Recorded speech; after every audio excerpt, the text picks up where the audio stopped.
जी बातमी आपण पाहूया। शक्तीपीठ महामार्गाला शेतकऱ्यांचा विरोध आहे। हिंगोलीच्या हट्टा येथे एल्गार परिषदेचं आयोजन करण्यात आलं होतं। या परिषदेमध्ये राजू शेट्टी यांनी आता थेट आंदोलनाचा इशारा सरकारला दिलेला आहे। तर शक्तीपीठ महामार्गाला शेतकऱ्यांचा विरोध आता वाढत चाललेला आहे।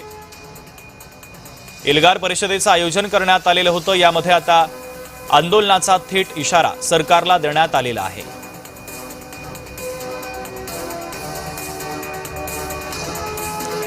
आईस्क्रीम आणि आता भेसळयुक्त माव्यावर सुद्धा बंदीची मागणी केली जाते। अहिल्यानगरमधील दूध प्रक्रिया व्यावसायिकांच्या वतीने ही मागणी करण्यात आली।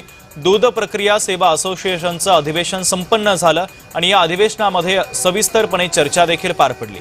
शेतकरी दूध प्रक्रिया सेवा असोसिएशनची तिसरी वार्षिक सभा अहिल्यानगरमध्ये पार पडली।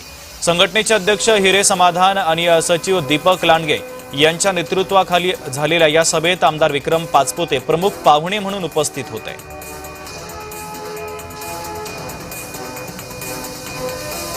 छेना made from non dairy product म्हणजे जे डेअरी व्यतिरिक्त प्रोडक्ट पासून बनवला जाणारा छेना किंवा मावा याला संपूर्णरित्या महाराष्ट्रामध्ये आताच अलीकडच्या काळामध्ये गुजरातमध्ये, मध्य प्रदेशमध्ये, छत्तीसगडमध्ये सुद्धा पूर्णतः बंदी आहे आणि वेगवेगळे राज्य हे बंदी आणत आहेत। त्यामुळे याला प्रसिद्धी देणं अतिशय गरजेचं आहे, कारण आजही इतर राज्यातनं परराज्यातनं महाराष्ट्रामध्ये मोठ्या प्रमाणावर छेना म्हणजे मावा हा येत आहे। याला कुठेतरी आपल्याला रोख लावावा लागणार।